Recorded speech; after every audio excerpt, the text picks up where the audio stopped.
Senhores senadores, eu, em primeiro lugar, quero deixar aqui registrados meus protestos em relação a algumas manifestações que considero desrespeitosa não às senhoras e aos senhores parlamentares, mas à própria sociedade brasileira. Vir ao Senado dizer que falta leitura, vir ao Senado dizer que as análises que estão sendo feitas são análises deturpadas, é, no mínimo, ser desonesto para com a população brasileira. E nós que agimos e analisamos contrariamente a esse projeto, não é porque ele tenha vindo de um governo ilegítimo, não. É porque todo o seu conteúdo, do primeiro ao último artigo, representa um conteúdo nocivo ao trabalhador e à trabalhadora brasileira. Por isso eu quero aqui cumprimentar o sindicalista Neto pela exposição que fez, diferenciada de todas as outras, porque ele remontou ao passado.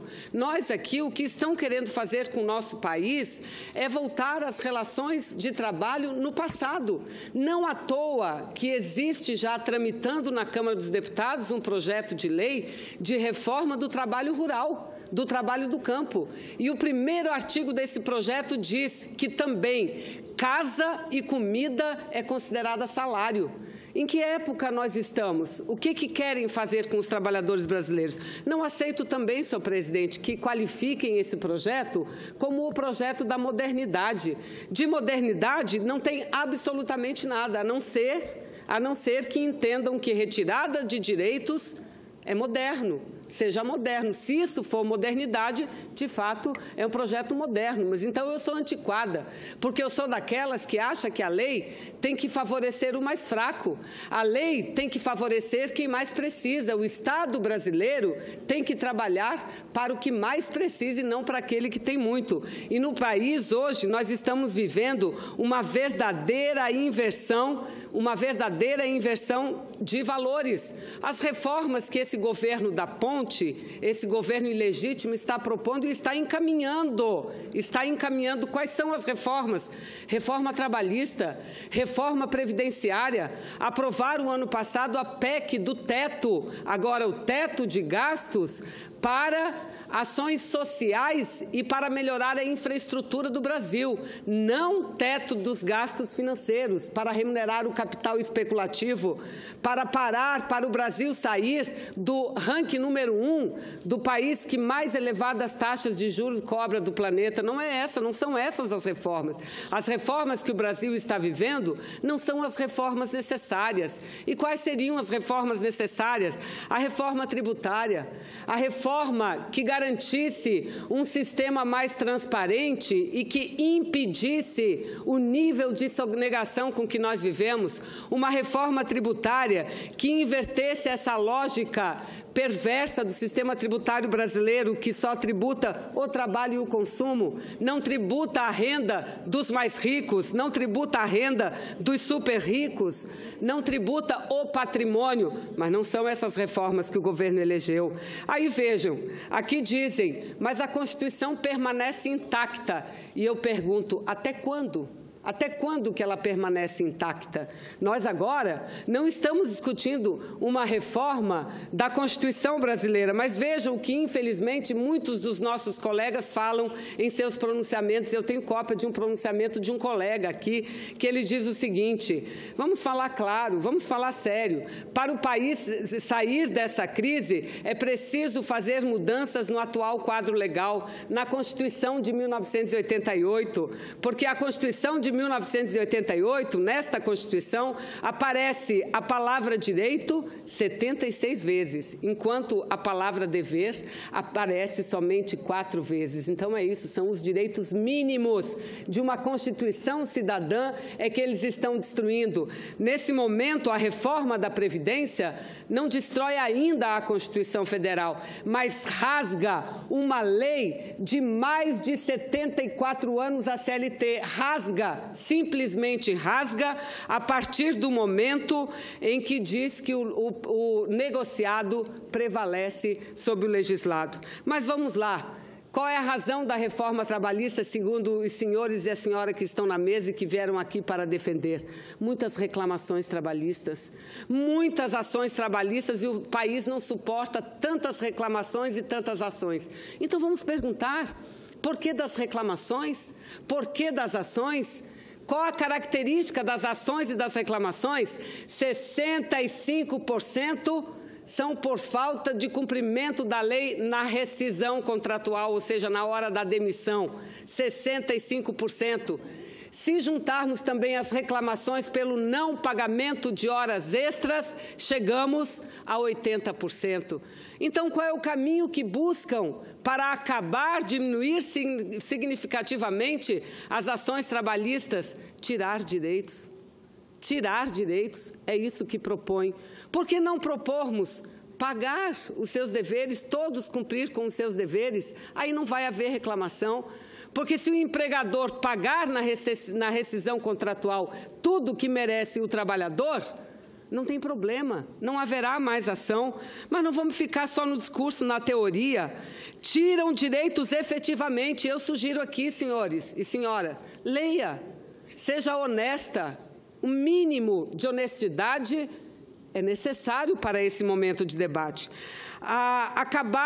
O projeto propõe acabar com o salário mínimo. Repito, o projeto propõe a legalização do fim do salário mínimo, porque na hora em que ele prevê o trabalho intermitente, o trabalho remunerado por hora, ele prevê a possibilidade de uma trabalhadora e um trabalhador receber menos do que um salário mínimo. Ele prevê, sim, essa possibilidade. De que forma, senhor, que representa aqui o varejo? Para o velhinho aposentado que quer trabalhar, quer ter ocupação? Não. Para jovem de 18 anos de idade, para a mulher de 35, para o trabalhador que tem 40 anos de idade. Não há critério para o trabalho intermitente, não há regra. Então, o que está se fazendo aqui, sim, senhora, é acabar com a possibilidade do trabalhador e trabalhadora brasileira receber o salário mínimo. E se acaba com essa possibilidade, acaba com o próprio salário mínimo.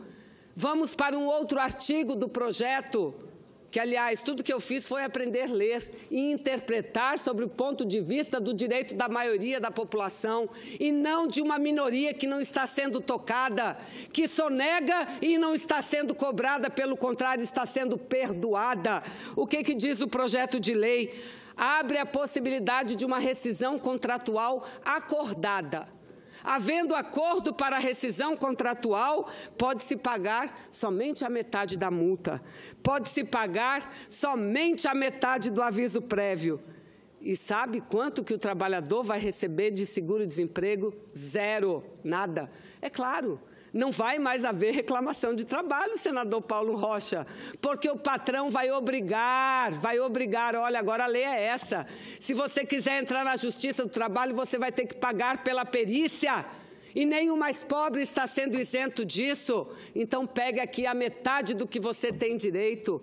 Então, é isso que está acontecendo, mas vamos lá. Criaram um outro termo, de plena quitação anual. Esse termo de plena quitação anual, o que é que significa isso? A cada final de ano, o patrão vai lá e obriga o empregado. Assine aqui, está tudo quitado. Salário e verbas trabalhistas. Depois de assinado esse termo, não há mais possibilidade de reclamação, ou pelo menos ela vai ser tão dificultada que vai tirar a possibilidade de que trabalhadora e trabalhador perca.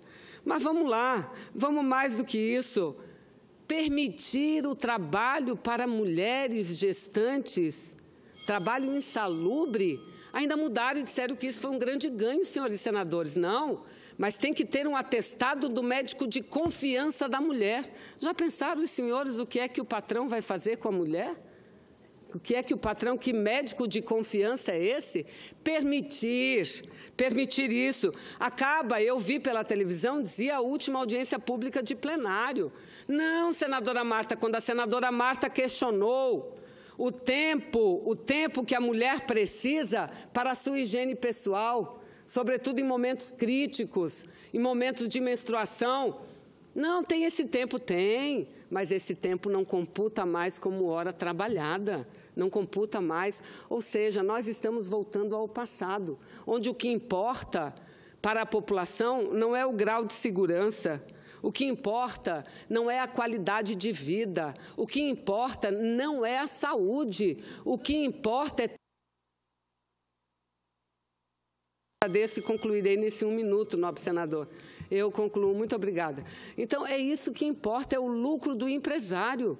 E não é a qualidade de vida das pessoas. Eu ter que vir aqui dizer, porque na Inglaterra é assim, assim, assado, digam. Digam quanto é um salário mínimo da Inglaterra, qual a qualidade de vida do povo que vive na Inglaterra. O salário mínimo da Inglaterra, ele chega a R$ 4.800, no Brasil não chega a R$ 1.000. Num país que não tem saneamento, num país que não tem educação, num país onde as mulheres não têm creches para deixar os seus filhos. E é essa a reforma trabalhista. Então, senhores, me perdoem, os senhores que defendem tanto esse projeto agora estão querendo aprovar até o dia 30. Não há regime de urgência para esse projeto, então não venham querer enganar o povo. Não as senadoras e os senadores estão querendo aprovar, senador Paim, até o dia 30. Ou seja, um projeto dessa monta, dessa magnitude, tramitar menos de um mês no Senado, é inadmissível, é inadmissível. Vamos discutir, aliás, quem defende o projeto, e eu pergunto a esses e a quem se posicionou correta e contrariamente também, quais os impactos na economia do Brasil, com tamanho nível de precarização, de rebaixamento salarial, de retirada de direitos. Eu sou farmacêutica e sei como trabalha um atendente numa farmácia, o quanto ele é explorado, mas ainda acham pouco pagar um salário mínimo a essas pessoas e querem pagá-lo agora por hora. Imaginem os senhores, um guardinha de trânsito, a partir da aprovação dessa lei, vai ganhar 3 horas por dia só. No rush da manhã, 1h30, no rush da tarde, outra 1h30. É isso que os senhores querem fazer com o país? Ainda dizem que é o moderno. Não, senhores, isso não aumenta a produtividade. Isso não faz com que o país se desenvolva. Por isso eu não quero falar com quem aqui veio falar conosco, quero falar com os senadores. Não vamos...